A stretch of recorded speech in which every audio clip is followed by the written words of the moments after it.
bell. Oops, I've got that, and it is.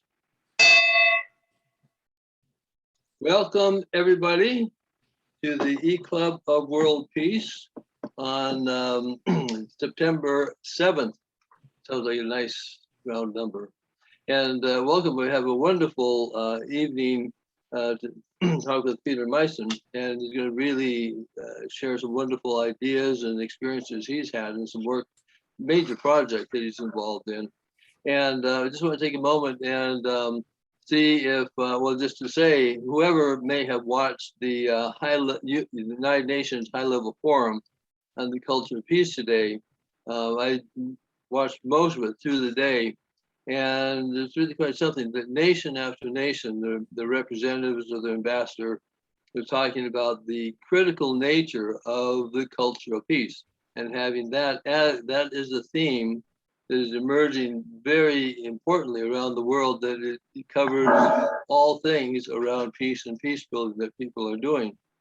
And it was really quite something to see and how this evolved. This is the 10th high-level forum on the culture of peace, which has been developing. But for those of you who may not really know much about the high-level forum, culture of peace, I'm going to put in the chat. Oops, not that. Excuse me. I pushed the wrong button. Resource where you can find out.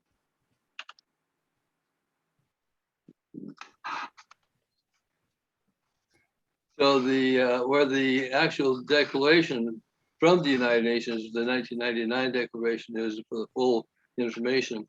But then there's also it's based on 8 action areas, and that's a simplistic list of them. But just to know that, again, part of what we're all about is world peace, the E-Club of World Peace. It weaves together, and there's so many things that are happening in the UN.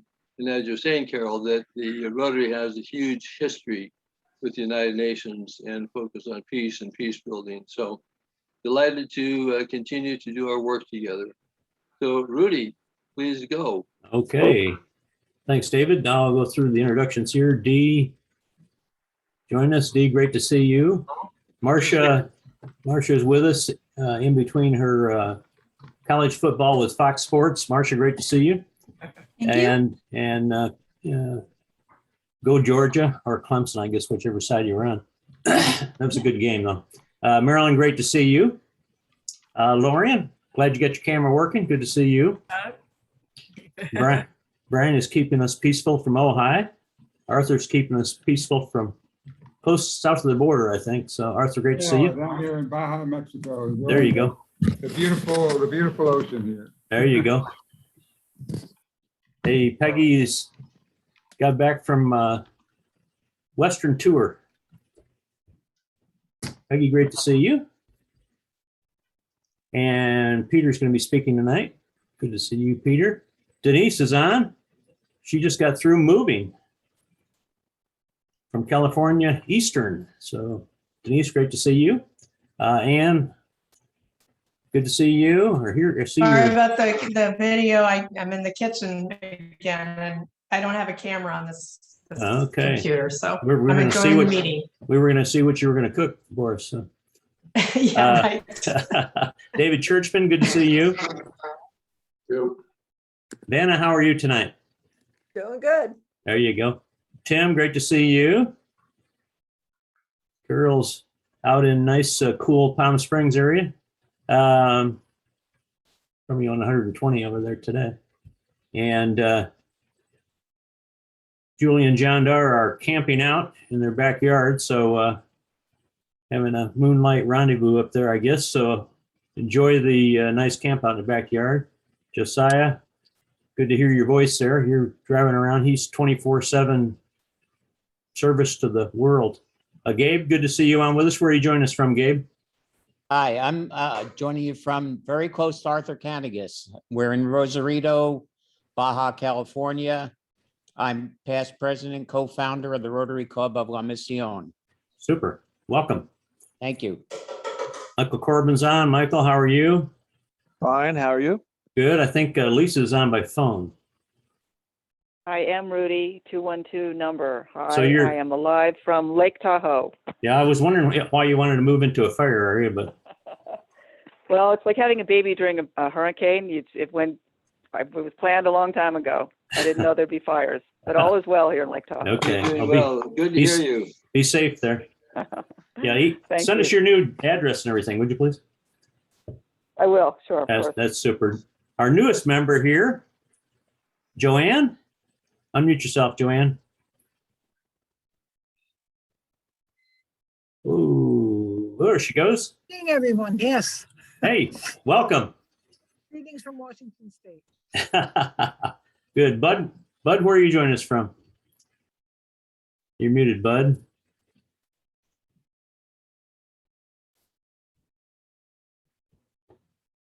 I'm not good at flip reading here, so. Yeah, how are you tonight? Did you stay safe from the hurricane and the floods? Yeah, it was a lot of rain. Doing good though, and my greetings to everyone online. Okay, glad you stayed afloat over there. Yeah, there was no flooding around where I am. I live in Haymarket, so it's a bit different around here. We're a bit on the hilly side, Yeah, good, so we didn't really have any flooding. good. Yeah, there was a terrible storms over there, but I'm glad you're safe. Mark, good to see you from Hawaii. And Terry's on from Georgia. I'm supposing she rooted for Georgia, not Clemson. Dwight, how are you tonight? Doing great. How about you, Rudy? We're doing super. Sherry, where are you joining us from? Hi, I'm joining you from Alexandria, Minnesota. Super. Cynthia, how are you? I'm doing great. Thank you. It's wonderful to be visiting you, and I'm joining you from the island of Kauai in Hawaii. So Oh. aloha. Yeah, punish yourself. Aloha. Jack, good to see you. Yeah, Rudy, how you doing? Good. Catherine's down under in Tomorrowland. She's got winter time down there, so I'm jealous. So I could use some of that cool air today. Bill Timpson, how are you? Fort Collins, all right. All right, cool. Adam, how is everything? Rudy, thank you. Kanadi, it's great to see you. Good to be back. Our thoughts and prayers have been with you, and you're in our hearts and thoughts. I appreciate that very much. Thank you. You're most welcome. And Kate, how are you? I'm good. Thank you. Super. Mary Jo, how are you? Hi, Rudy. Good to see you. Good. You just got a few days to a birthday, right? That's right. That's right. We'll celebrate for you. All right, thanks. Sala, how are you? Hello, Good. everyone. Hey, Carol's on. Talked a little bit earlier. Hi there. Kathy's joining us. Kathy Bliss Hi, Kathy Bliss. is online. I've got a Chantel's coming in here. Who's the 619 number, please? Melanie calling in. Melanie Bennett from El Cajon, California. Hey, She's a new member. she's a member, yeah. A new Not the member. newest, not the A newest. newer member, yeah. Yeah, she's not new anymore though, so it's all good. Chantel, how are you? She's probably watching 3-year-old and the baby, so we're all good. Did I miss anybody? This has been a great night. Richard Denton's joined us here too. This has been great. We've got a lot of visitors here. If you're in Rotary and visit us, welcome. Come anytime. If you're brand new, if you want to join Rotary, drop me an email and we'll connect and help you make that happen. Be part of us here. Tonight, we're very excited. Our own member here, Peter Meisen, is our speaker. Peter launched the Global Energy Network Initiative to show the world how to link renewable energy resources across the world. And that drew endorsements from 7 Nobel laureates. Some of you remember Walter Cronkite, I certainly do. And called it the best solution to peace and sustainable development he's ever seen. And the world, of course, has been slow in embracing things like this. And he's got his book, Critical Path, and he's got a World Resources Simulation Center that he's developed to visualize these solutions and putting the grids together. And so we're looking for Peter to update us on his work, but also hopefully tell us how we're going to save ourselves and connect globally here like we do with the internet, but do that with energy in a way that connects the whole planet here so everybody has this valuable resource for themselves. Peter, take it away, please. Thank you, Rudy, and thank you. It's great to be here. I always love speaking with Rotary. I grew up in the culture with my father being a lifelong member and one of those that never missed a meeting. He always did his makeup. So that was how I sort of learned what Rotary was about just from showing up on the father-son nights and in North San Diego County. I was born in Oceanside, and quick background on me, I went through University of California, San Diego with an engineering degree. So I come from that perspective of how do you make the world work? How do you make things work so that everybody has a better living standard? So that was my my training, I'll call it my left brain training. But when I graduated in San Diego, we still had the Cold War going on. We had some very large defense contractors that were still making bombs. And I knew I didn't want to do that, although many of my colleagues did go into that. I did not want to do that and did odd jobs for a number of years until I sort of had a life change when I turned 30 and put me on the path that took me on the rest of my life. When I was a high school senior, my dad, and he'd never done this, he was the vice president of the local community college, said, you have to come hear this guy speak. His name is Buckminster Fuller. How many of you know the name Bucky Fuller? Raise your hand. Anybody that doesn't know Bucky? Okay, the most well-known artifact for Bucky was the geodesic dome. So I'm going to assume everybody has seen a geodesic dome in a playground around a radar installation. It's the dome that's made out of triangles. So it's around the world, 300,000 of them around the world. People live in them, and there's many other usages. But there was a guy on stage at the community college for 4 hours. Somebody said, Bucky, you said there's enough to go around for everybody. Could you explain that? And literally in 4 hours, he took us on a tour of the universe. I had no idea what he said, but I knew it was genius and that I needed to learn more. So that was when I was 18. And then I was invited to a Hunger Project board meeting in 1983. He was a guest. He was a half hour there. He barely gets started at a half an hour, but somebody asked the question, Bucky, what should we do?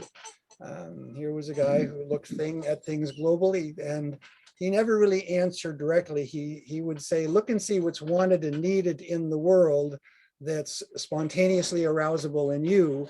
And if that's what speaks to you, then that's probably what you should be involved in. You'll find your passion. You will do something that will make a difference. So that was his instruction. But then he also said, read my final book, read Critical Path. It took me 2 years to get around to it. This changed my life. On page 206, it said there is a #1 strategy for the world. When you understand Bucky's integrity, that's no small statement. And I will get into that with you here this evening. And so the context for this is something that Bucky called comprehensive anticipatory design science. So I know that's several big words strung together, but I think you'll all get it. You need to comprehensively look at all issues. You need to anticipate the trends. You can't just build for today. You got to build for 10 years, 20, 30 years for now, and using good design and scientific principles in the process. So that was the foundation, sort of the context for this. So let me share the screen, Rudy. I hope I can do this right this time. We practiced a little earlier, so okay. So let me start from current slide. How's that? Can you all see that now? Yeah, that's good. Okay, great. So I'm going to talk to you about some of the, I'll call it the good news in the world and then the bad news in the world. I don't want to dwell on it, but there's some very difficult trends that are going on and then what we can do about it. Here's our mission for Rotary, for all the members and the leaders. I call ourselves problem solvers, to see a world where people can unite and take action to create lasting change across the globe and in our communities, as well as in ourselves. I am also a member of the IEEE, the Institute for Electrical and Electronic Engineers. That's the engineer side of me. Their mission to foster technical innovation and excellence for the benefit of humanity. So I hope you will see that these two things are linked as we go forward here. So there's a picture of Bucky on the right. If you haven't seen him before, holding a Dymaxian globe. We'll talk about that in a minute. But here's the question that really changed my life, and it's the foundation for both the work of the Global Energy Network Institute and the Sim Center. And it's a living question. I think we can all kind of agree with that. How do you make the world work for 100% of humanity in the shortest possible time through spontaneous cooperation without the ecological damage or disadvantage to anyone? That's kind of what we all want. And if I shorten that, it's how do we provide a decent living standard for everybody on the planet and do it sustainably? So that's really the living question that came from his time in World War II, where he was working on naval ships and they did a lot of war games. And he said, you know, what if we flipped that question upside down from war games and created this thing that he called the world game? So the highest priority objective of that question, so I'm going to go right to the answer, so there's no mystery here. And this was actually directly from page 206. This is the Dymaxian map that he also invented for this map. It's probably new for many of you. This is the most accurate flat map of the world you've ever seen, if you're not familiar with it. And if you cut along those edges and fold it, you get an icosahedron, a 20-sided equilateral polygon. So it looks a lot like a globe. There's only a maximum of 2% distortion on this map. And he said the #1 strategy for the planet was to tap abundant renewable energy resources around the world and link them using high voltage transmission so that whenever you flip a switch anywhere, you're using a clean electron versus a polluting electron. So that's the essence of the global energy network strategy. You can actually see how you can interconnect the world using this Dymaxian map in a way that you can't see it very well with the Mercator projection. So we will see this a couple of times as we go forward, but it's fairly easy to see. We're here in North America, simple to go through Central America and connect all of South America, to go across the Bering Strait to then link into the Russian Far East and China, India, through Europe and down through Africa. About half of this is built, by the way. You will see that in a minute. So let me go big picture. We've all seen this picture, maybe from when we're watching NPR or PBS at night. This is the Earth from space. We love this photo, all of us. It's sort of the Earth at night, all mosaicked together. But it's interesting what you do see and what you don't see. And since we can't have a great dialogue, I'll have to have this sort of this question and answer with myself. But obviously you see people who have lights. People who have lights have wealth. They have the ability to have a refrigerator, a telephone that can be charged. But what you don't see, obviously, is you don't see any political boundaries. So there's an important part of that. Where you see the fewest lights clearly are the continent of Africa, and in some places, even in India, although there are quite a bit of illumination there, there are still millions, tens of millions of people that don't have any electrical energy. So moving There we go. So 100 billion people on our planet still have no electrical energy. Let's now take it to almost the current situation of what we just saw in New Orleans. Hurricane comes through, wipes out the electrical infrastructure, 8 transmission lines. There's now, I think it was a million people or a million service customers that were without electricity. Without electricity, you can't pump any gasoline, you can't run a refrigerator, you can't have any ice. So in many ways, those people in our country were thrown back to a developing world status because they lost electricity. And let me, so not all lights are equal. So what I mean by that is that 75% of these lights are powered by fossil fuels or nuclear power. Still in the world today, you all remember that George W. said, we are addicted to fossil fuels.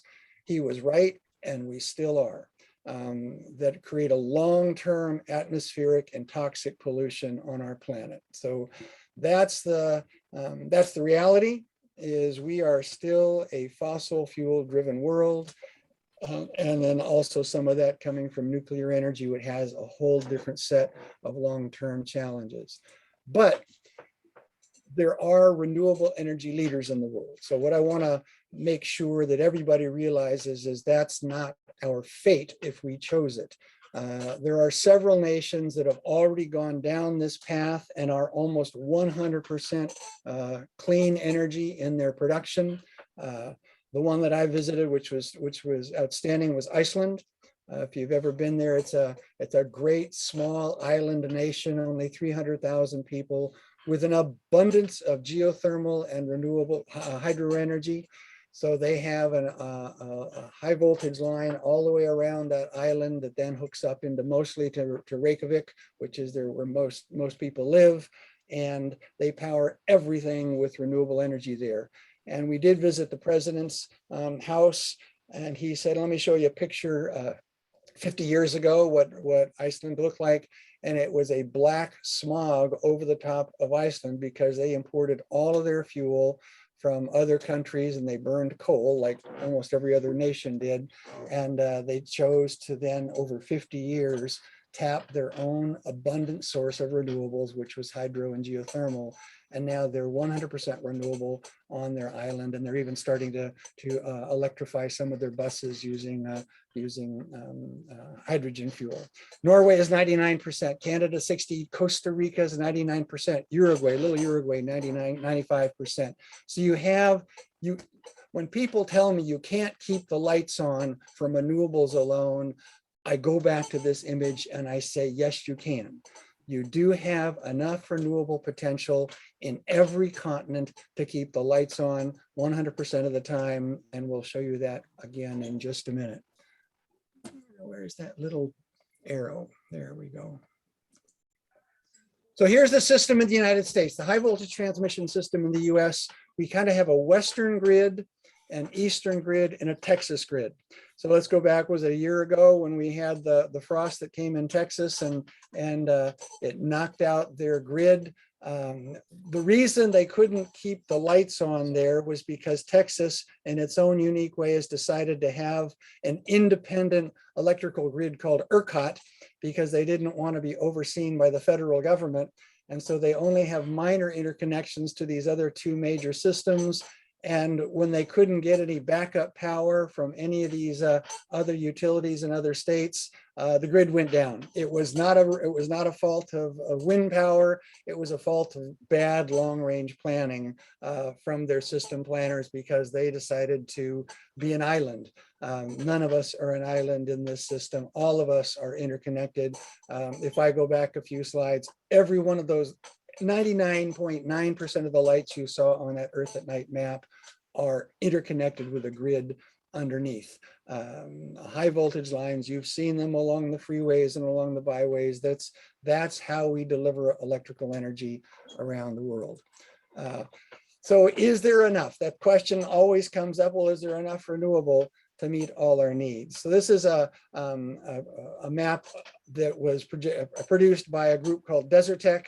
that wanted to take advantage of the wind and solar of Northern Africa to change the trajectory of what Europe was going through. So you'll see icons on here for wind farms and solar farms in Northern Africa and other potential places. There are great wind and solar resources now in Europe. You can see the legend here, but sort of the question comes up, is there enough? And I want to show you this one little square here that's about 400 miles on an edge. There's enough solar energy hitting that square every day to power all the needs of the world. Oh my God. So thank you for somebody saying that. That's usually the response. You know, it's a wow. Oh, sorry, I get a mute.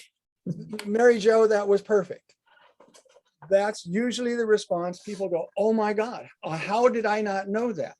There's way more potential on the planet for wind and solar than we could ever use or need by thousands of times. So this is just one schematic that's been done. They even wanted to do an underwater cable to Iceland because they have more than they need in Iceland. You only need, when you have too much, what you'd like to do actually is sell that excess power in a way to somebody who needs to actually get off of fossil fuels. So this is sort of the big picture answer to that question. The solar potential of our planet, it's in terawatt hours per year. Please don't get lost in the numbers. It's I go a little wonky on the engineering stuff sometimes here. But the amount of sunlight that we receive in 1 hour, if converted to like electrical energy, would meet all the world's power demand for 1 year. And Mary Jo, you can go wow again if you want. That's the solar potential we receive. This is how much we consume, these orange balls here, and that's the projection for 2050 in terms of what we actually will be consuming in terms of electrical energy. But here's the potential of solar. Here's the potential of wind. Here's the potential of OTEC, is ocean thermal energy conversion, biomass. These are the renewables in this spectrum. Here are the finite renewables, which is what they call fossil fuel. So it's not like there's not enough. There is enough coal, oil, gas to meet our needs. But if we go down that path, you'll see how much, what we're already seeing, the consequences if we continue down that path of fossil fuels. So here's what we did for 30 years. And I'm going to quickly go through sort of the history. I started this organization, one of those you start in your bedroom and you see if there's any reception for it. I was an engineer, so I had to go to engineering meetings initially and see if I was going to make a fool of myself. I didn't want to do that. I wanted to quietly go tell this story. And over the years, this was a meeting we had with top engineers from Russia, from Europe, from Canada, the US, that actually looked at the environmental, the technical, the political aspects of this strategy. And we did a paper back in 1992 that said this thing makes good sense. It made the cover of the IEEE Power Engineering Review. This is the industry magazine where they call supergrids a win-win solution for international cooperation. The cover of the New Scientist, which is our version of the Scientific American out of the UK. So here was the interviewed with them, and here was their cover of this. This goes back 25 years, some of these. So this isn't like it wasn't known. It just takes too damn long to get it done. And here's a small booth that we had both at Rotary International conventions and the World Energy Congress. I have been to many a Rotary International convention with the sponsorship of the RB Rancho Bernardo Sunrise Club. I thought it fascinating. And once, so I went down in Argentina, Buenos Aires. I did the World Energy Congress down there and did a 10 by 10 booth, and they charged 10 grand to do that. That's the most expensive real estate I ever buy. And then about a month later, the Rotary Convention was in the same hall, and that same size booth was free at the Friendship Hall.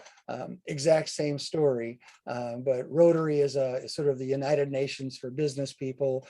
The World Energy Congress were people walking by who were world energy leaders as utility heads.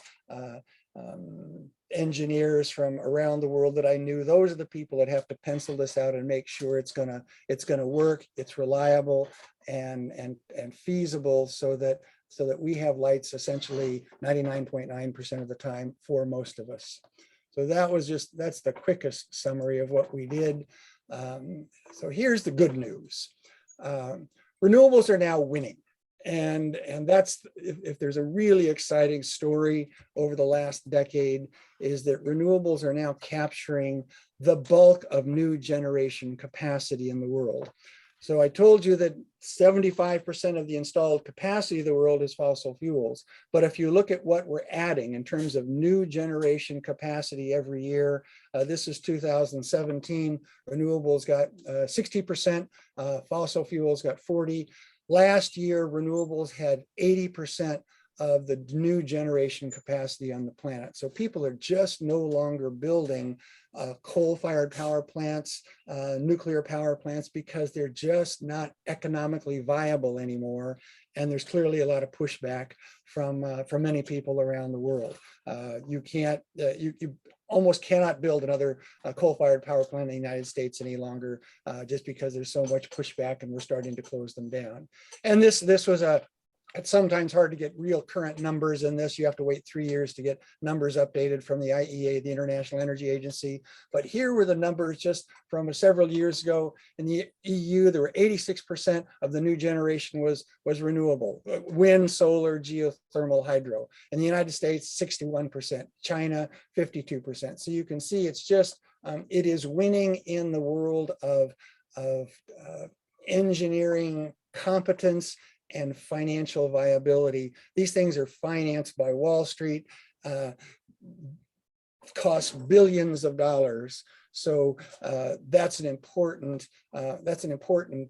curve to see fossils now losing in the market and renewables are winning. So what's the problem? If that's the case, then what are we to worry about? Well, here is where we are in the world really. You've all seen the Keeling curve, which shows CO2 increasing 3 parts per million. I'll show you a long-term version of that. But this projects out to 2030 from 2015. And you all remember the Paris climate accords that they got together, and they said, we're going to get together and make an agreement to limit our greenhouse gas emissions as a world. Well, if we just continue to do what we were doing, the annual global greenhouse gas emissions in gigatons was going to grow from about 53 up to 65 if we did nothing. The Paris Agreement said we would bring that down to this tan color. So that was certainly only a reduction of the increase. That was not nearly sufficient. And now they're getting together in, the next one is in Glasgow in November. And we all talk about we need to actually not grow in terms of increase of temperature greater than 1.5 degrees centigrade. It's about 3 degrees Fahrenheit. We're now at we've increased temperatures worldwide 1.1 degrees centigrade, which is about 2 degrees Fahrenheit. So to make this turn, to actually go from where we are today to go in the next 10 years, we have to turn the corner so dramatically. It's a radical transformation to actually keep us from going to actually keep it at 1.5, let alone the 2 degree range of increase. And here's the reality. In 1992, 87% of primary energy were for fossil fuels. In 2017, 85% of primary energy was from fossil fuels. Primary energy is all forms of energy, power production, transportation, everything. So there was only a 2% gain in 25 years. So that's what's the problem, that our uptake is way too slow. And here's the consequence. So pick your headline of the day. It doesn't matter which paper you open or which news report. Here was the Thomas Fire. I had these because of Barbara. She's not on with us today, but Thomas Fire was up in Santa Barbara County. There are fires around the country still today in Greece, in Turkey, in Russia. So clearly, when you have a hotter, drier climate, you have more fires. And then what happened right after that fire in Santa Barbara was there was a flash of one of these atmospheric rivers, and too much water, not enough way to hold that water in the soil. So people died in places that you wouldn't normally think that they were going to be at risk, because there wasn't anything to hold back the water any longer. And now we have Lake Oroville again, almost dry in California. Dozens and dozens of our reservoirs are at 33%. So we're having this new consequence from climate change that is looking like it's hotter, it's wetter, it's drier, and you're all aware of it. So how are we, I'm an engineer, so how are we doing as engineers? And I said, and I was asking the question, what's really important? And this is, I think, a very important report that came out from the world scientists about 3 years ago again. This is their second warning to humanity. So the first warning was dire. The world scientists got together. This is William Ripple and others. He's out of University of Oregon, and they said, we need to report on some major trends on the planet, and so people would actually wake up. So this is sort of this is going to be the Debbie Downer, if you will, portion of this discussion. I know you know some of this, but I want to get to something that we can hopefully turn the ship. There's only one trend on here. Ozone depleters. We're actually fixing the ozone layer because we got together at the Montreal Protocol and we said we need to get rid of CFCs. And so we actually changed our refrigerants and our aerosols. So we are recreating an ozone, we're actually depleting the ozone hole over the Antarctica. So that's a good thing that we did as a world, but that was relatively easy because there were only about 50 producers of that particular chemical. We are all producers of carbon dioxide and users of carbon dioxide in our daily life. So I'm going to quickly go through these 9 trends. And it's not an easy thing to look at, but we're going to do it anyway. Aquifer depletion. So you're aware that the water is starting to run out of some of these underwater aquifers. So there's a map here of the world. The depleting areas are in orange. The recharging areas are in blue. This is California for those of us that live there. If you know, the Central Valley has actually sunk. I believe it's about 20 feet because we're pulling out the water out of the ground because there's not enough water coming out of the mountains there, and so we are actually the land is sinking. And the best analogy I had about this, which is devastating for the farming community, you can continue. You put a straw in a bathtub, and you start drawing that water out of the bathtub with the straw. There's water as long as the bathtub has a little water in it. When you get to the bottom of the bathtub and you try to draw the next drop, there's nothing left. So there are these huge areas of the world where we're depleting the aquifers to a point where somewhere in the near future, there will be nothing left. And that will be devastating to the farming community. We've seen that in the Ogallala aquifer in the United States already. Fishery depletion. We are real good at factory farming and fishing in the world. We have fully exploited half of the world's fisheries. We've overexploited another third. We're at risk at 85% of our world's fisheries because we have such good, efficient fishery techniques. And that's just the reality. We did it on the cod fishery in the Northeast, if you'll recall, and we had to stop the people from actually going out fishing to allow that to replenish. It's one of those very difficult issues in this global commons when you look at our oceans. Dead zones around the world increasing because we use fertilizers and phosphorus in our farming. That all drains out into the rivers. along the river mouths around the world. The red areas are we already have dead zones around our coastlines. Areas of concern are all of the orange. These are just areas where the fish can't live anymore because of hypoxia. There is no good oxygen in the water any longer, and then you can see the Great Barrier Reef is also lost because it's warming up, and the same of those nutrients from our farmers is killing the life right along our seashores. Part of the devastation for the fisheries. Where is my cursor? Deforestation, dramatic what we're doing on the planet. I was stunned when I heard this from NASA. At the current rate of deforestation, if we continue, it will take less than 100 years to destroy all the rainforests on Earth if we on these current trends. And there's a clear cut you can see up in the right hand corner there. You can fly over the northwest of the United States. You can fly over Brazil and see that we are very good at cutting down lots of trees and not planting them quickly enough. And then even in the developing world, the average woman in Africa will walk 5 miles every single day to get wood and water for them to cook and feed their families. That's what they do every single day. I have never done that. My wife has never done that, because we can flip a switch and we have all of that right in our home. But that's for 1 billion people on the planet. That's how they stay warm and cook their food. So if it's the choice between your family and the tree loses. So those 1 billion people need another option for energy.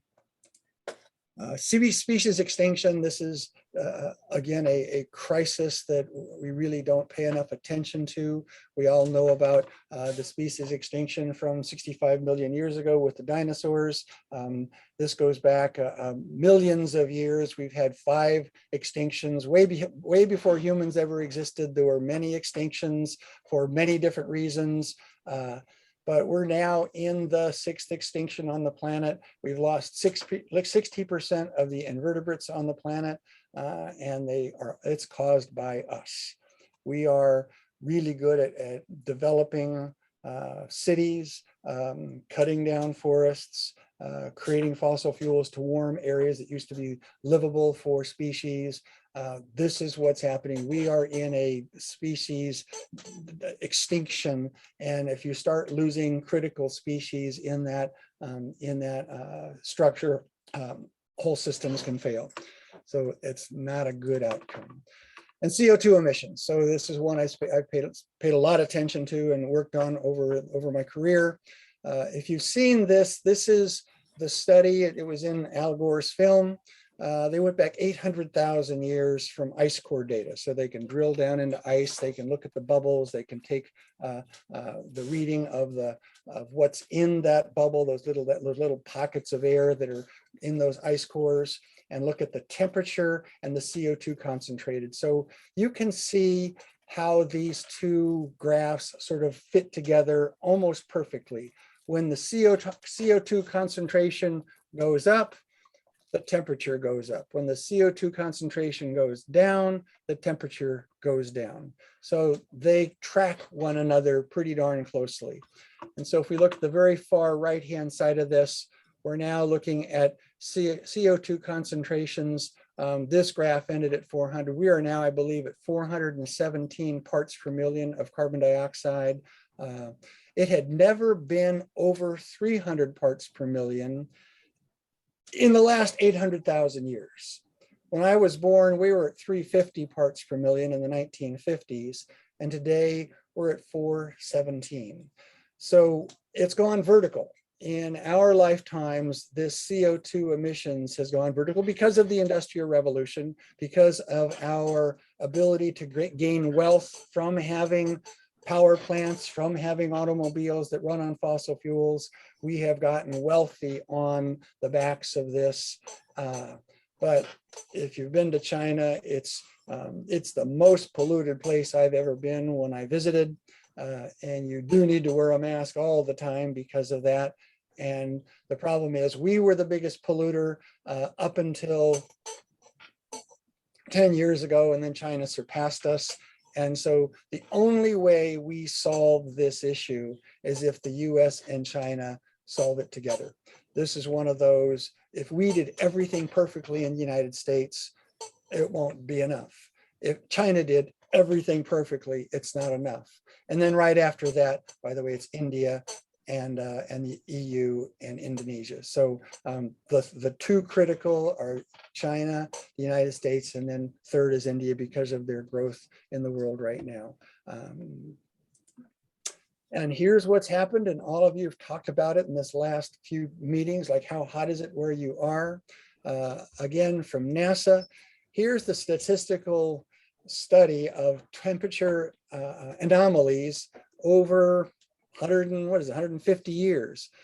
We had cold spells from the normal average all the way up till about 1960. I was born here in 1953.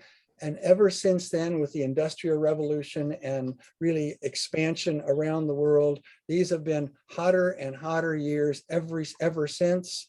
And we're now at a place where this year, 2020, last year, tied for the hottest record ever on the planet. This last decade was the hottest decade on the planet ever recorded in that 800,000 years, and global CO2 concentrations hit a maximum again. So that's the stats. I hate to be the bearer of bad news, but that's just the reality. And so in Iowa, the crops are burning. They can't grow if you can't get water and it's too hot. And there's New Orleans once again. Population growth is a driver for this. So I forget the exact number right now. We're at 74 billion people on the planet. UN predicts we're going to be somewhere. Joanne? Okay. We're going to be about 9.5 to 10 billion people by 2050. So in 30 years. My grandkids will be, in their 50s by then. I hope to be around at 2050, but we have mega cities being created. Mega cities need lots of resources, energy, water, and you can see the growth of these mega cities by these circles growing. The internal circle is 1850, then we hit 2000, and then 2015 shows you where they were in size. So you have massive cities that have massive needs of all sorts of resources. And that's the challenge of our time.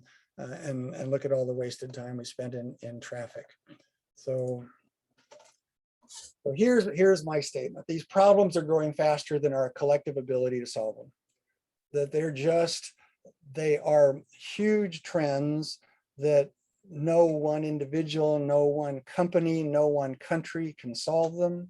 And so for me, what was really missing was the scale and speed of these solutions. And that what we really need to define what is the optimal design that is required across all nations. And some nations have first world development issues, some nations have developing nation issues, but there's an optimal design for each one of those, and you have to work together to do that. So my question is, where do we go to grapple with the most challenging issues of our time? For the last 2 years, I've been on what I call my COVID sabbatical. I've spent a lot of time on Zoom meetings, but I haven't had many face-to-face group meetings to solve issues. For 1.5 years, I'll tell you about the facility we had downtown San Diego. But we would gather the leaders in our community along with smart students from around the world, and we would go through problem by problem and start to visualize how are we going to solve this in the most efficient way. So I suggest we need an accelerator. So that for each of these issues, for us in our cities, for us in our country, on the planet, we need something that will accelerate our ability to solve problems so that we can visualize past trends and future projections. We've just done a little bit of that.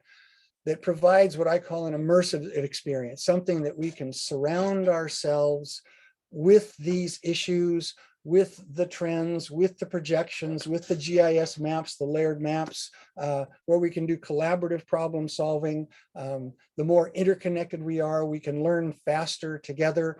Today, we're interconnected in this way. We've never had this before in our history. We did this a little bit in our Sim Center downtown, but now we can do it even faster. And it's a tool for researchers, engineers, economists, educators, business leaders, and policymakers to design, fund, and build solutions quicker. Because that's my assertion is that's what we need to be able to do. So here's a visual of NASA's control room, right? You've all seen that maybe when we've watched spaceships take off. It's just an extraordinary place in Houston that can control and monitor what's going on with the space shuttle in real time to look at how it avoids other space bits that are out there so they don't hit those. So we have people 24/7 that are actually monitoring what's going on in space to protect our satellites, to protect the space station. So we have a control room that's phenomenal for that function. We have control rooms for war. This is the Moscow War Room, and it looks a lot like the same room that we had at Mission Control, but this is where they do their real-time visualization of, how do they win a war and have the minimum casualties? And they do it with surround visualization, big picture imagery, communications with people on the ground, so they can have communications and make smarter decisions on a war footing. I'm not saying it. So we do have control rooms for war, and we have control rooms for business. Here's the Procter & Gamble long-range planning room. So they have this space just for selling more soap to you and me. And so there's a great tool, a control room for them to figure out how to increase market share, how to market better their multiple products around the world and beat the competition. So my assertion is, why don't we have control rooms for global and local sustainability? So there's my question to you and to others. Why don't we have something like this to look for long-term strategies for peace and sustainable development? And where's my cursor again? So this is where we can visualize solutions, share strategies, and measure results. Arthur he lives in Southern California in Baja. In San Diego, we built a demo of this downtown in a converted bank space right next to City Hall. This is a 4,000 square foot high ceiling facility, had 12 screens all the way around, one large screen in the middle, but 12 screens all around. At every table that you see here were two laptops that were connected to those screens. So if you were sitting at one of those tables and you had something to share, don't just tell me what you want to talk about, show me with what you want to talk about.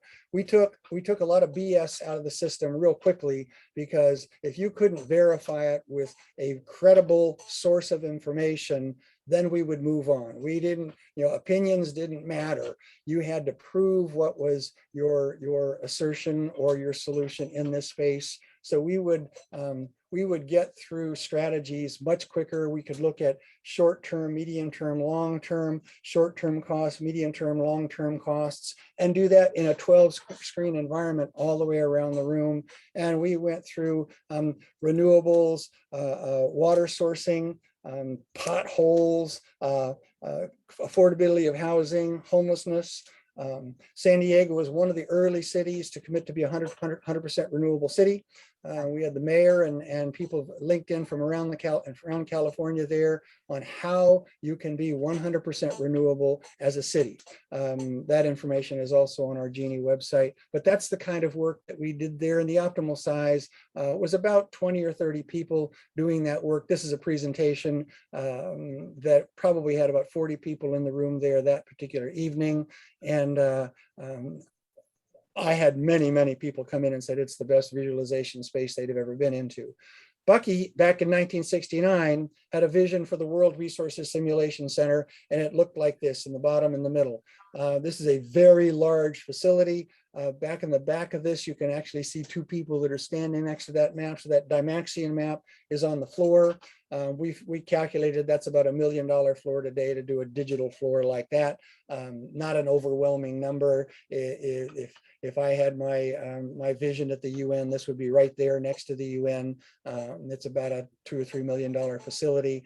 And this would be the work that would be going on all the time, where you'd be asking that world game question: how do you make the world work for everybody sustainably?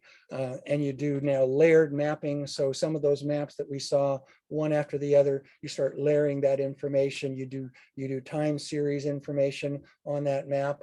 You can walk on it. It's interesting when you walk on a map, you get out of the intellectual left brain, you start owning the land that you walk on. And there's our graphic visualization of what that might look like in a digital realm.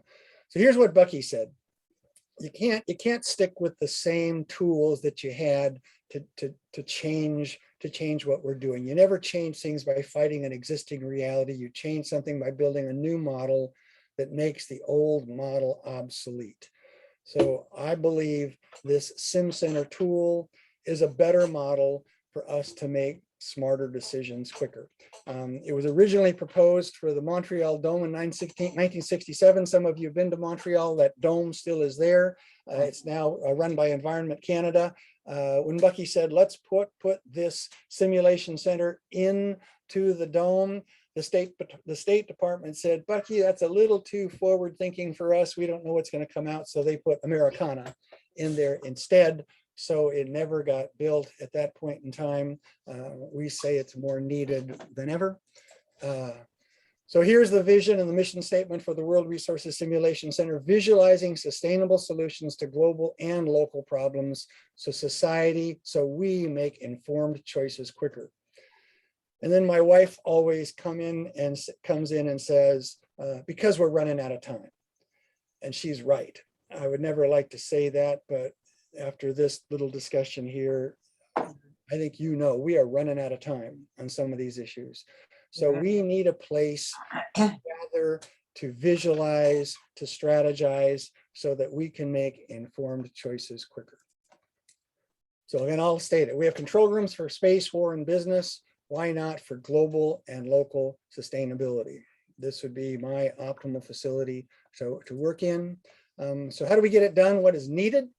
I learned a lot being downtown San Diego and have students from around the world, but I was right next to City Hall, and City Hall never used us, because City Hall had a rule that said we can't use a space. If we have a free space within the city structure, we can't go buy and use a space like this. So what I thought was an optimal location was not it. What I realized is our best labor force were students from around the world. I could get smart engineering, IT, mapping students for 3 months to come in to do their internships that they often have to do before they graduate.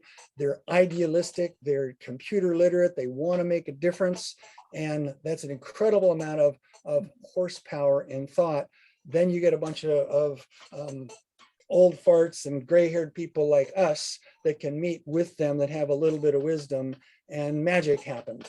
So I recognize that these need to be on university and nonprofit campuses so that the students will be there all the time doing their work, because this is just part of their curriculum now in the university culture. So that's the kind of square footage that it needs on a university campus or a big nonprofit campus. The visualization tools are cheap now. It's amazing how much the cost has come down when you go buy a big screen TV, which was impossible. Now you can get 7-8 foot screens for a few $1,000s. So the tools, the simulation tools, the communication software has dramatically reduced. You all know that. On-site funding setup is about 30 to 40,000 per facility. And what it really then needs are those institutional partners, really smart people that are committed, engineers, planners, GIS mappers, developers, sustainable researchers, and students. That for me is the secret sauce that makes this thing viable within any city. My wife always said, you had a great place, but you need a sim center in every city. It's not good enough because we had it in San Diego. I was interested in global issues, but the people that came through the door were San Diegans, were people from our county. They were interested in sea level rise on our coast. They were interested in the fires that were continually burning our backcountry, and clearly how do we get to 100% renewable? So this is one of those global local facilities, because we all are living on a global planet with these issues, but we pretty much live in a locale where we try to solve those issues locally. So this is, I think, the ideal think global, act local tool. And so why are we here? Why are we here individually? Why are we here as humans? I had some very personal meetings with the IEEE over the years. Their mission statement is to foster technical innovation and excellence for the benefit of humanity, to be essential in the technical community everywhere in improving global conditions to solve problems. That's the IEEE mission statement. Rotary, to take action on our world's most persistent issues, our clubs working together to promote peace, fight disease, provide clean water, sanitation, save mothers and children, support education, and grow local economies. I will make the assertion, going back to our very first statement, the #1 strategy for the world is to link renewable energy resources around the world so everybody has clean electricity. If you get everybody clean electricity, you're now interconnecting countries across political boundaries. Nesbitt, in his book, way back, in his book, oh gosh, I forget the name right now, it'll come to me, said it's bad business to shoot your customer or your supplier, and if your customer supplier is right across your border supplying energy part of the day and you're selling energy the other part of the day, was it future work or future something? This is a peace strategy for the planet, and thank you, Rudy, for saying the quote. Walter Cronkite said this is the most thoughtful strategy to peace and sustainable development he's ever seen. It fights disease, because for those people that don't have any electricity, they don't have a refrigerator, so they can't get inoculated from the 5 childhood diseases when they're under 1 year old, because they don't have a refrigerator. Provides clean water. You can't have clean water if you don't have pumping and filtration for water. Saving mothers and children. One of the most important things that came out of the UN, one of the UN development conferences, is if you educate mothers and children, so you now have a light bulb at night so that they can get educated, they now start taking more responsibility for their lives, they can now get more employment, and they start having less kids. So there's a downward pressure on population growth. Obviously, supporting education and growing economies, you need some basis of electrical energy to support economies. And I thought one of I'll go to the other side of the political spectrum here. I met Walter Hickel back when he was the chairman of the Northern Forum. He was a past governor of Alaska, US Secretary of the Interior with Nixon, and he was chair of the Global Forum. That's a forum that looked at the 8 northern latitude countries and states that were above the North Pole, not the North Pole, there was a certain latitude line. So there were 8, it included Russia, Norway, Sweden, Finland, Alaska, Canada. So he was the chair. And we met him, we talked, and he said, philosophers have talked for centuries about building a new world. Today we're meeting to discuss building peace. This was at a UN conference in '94. My conclusion is to build a new world, to build peace, we must literally build it. Not just talk about it, not just own for peace. That's not enough. You gotta build it. And then he said further, show me any area in the world where there's a lack of energy, I'll show you poverty. There's a direct line tie-in between energy and poverty, energy and war, and energy in peace. While Fuller's global concept may seem like science fiction back then, electrical interconnections between nations and even continents can and must be tackled now. This can be a vast and visionary undertaking worthy of our generation. And that was, again, 25 years ago. I can go through dozens of endorsements, dozens of other covers. I'm frustrated with the speed and scale of what's required today. And so I'll leave it at that. And there's how you reach me, and handsome picture of me 10 years ago. No, you're still handsome, Peter. Thank you. Thank you. That was, I appreciate your time. That was an excellent. We've got. I know it's past the hour here, but if we'll hang out for a few minutes here. We'll take a few questions, and then you'll be able to reach out separately to Peter. Let's start with Jack, and then I'll Thank go. you, Rudy. And we'll go from Peter, thank you for a wonderful presentation. Have you thought about approaching the UN to support, the kind of work that you're advocating? And a separate question is, with Stanford having, potential major breakthrough in fusion, do you see that as being a major way of solving the energy problem that you're trying to solve? So let me do the fusion real quick. First, nuclear energy, mostly what we use out there is fission. So it's breaking the atom to create electricity. Fusion is merging atoms together. And there's what is it, a multiple of energy created when you fuse atoms. We have been able to do nuclear fusion in like the Tokamak reactor for a period of 1.5 seconds because it takes perfect pressure and temperature, the temperature and pressures of the sun to create nuclear fusion. I'm not holding my breath for fusion to be the solution for this when we have so many problems today. If you talk to any nuclear scientist, they'll say, well, it's always 20 years away. That fusion solution is 20 years away. Our challenges are now, and we have solutions now in the renewable space. I have been to the UN. Many of you have been to the UN. It is a bureaucracy beyond my ability to decipher. It is a gathering of nations, but they certainly don't agree. So I would love to get a champion nation to come in there and help us, but I have not had any luck yet. Hey, Marilyn, then I'll jump over to Arthur. Unmute yourself, Marilyn. Yeah, in addition to Peter, just beyond thank you, this is for me, one of the best presentations that I've heard in quite some time. And in addition to the content area, I think one of the things that you role modeled for our club that I think is really important is you provided a tremendous larger context, history, present, challenges, and who's doing what. The thing that I would like to ask you to provide maybe to the next higher level would be so that everyone who got off this call or listened to the recording would know the one thing that we could do that would be the most helpful. And I think that our club is in the process of creating a framework such that in each of the areas that underpin peace, that we hear these kinds of presentations and we're really clear about the one thing that we can do. Thank you so much. I'll answer that two ways. There's in your personal lives, I'll speak with it personally. If you want to make a difference, look at the car you drive, and the next car you drive should be an electric. Just get off of a fossil fuel engine. And every time you flip a switch in your house, either you should have solar on your roof or you should be buying 100% renewable from your local utility. So that's the biggest thing you can do individually. As a Rotarian myself, and what I would love, Rotary is one of those global organizations that has huge missions and reach around the world.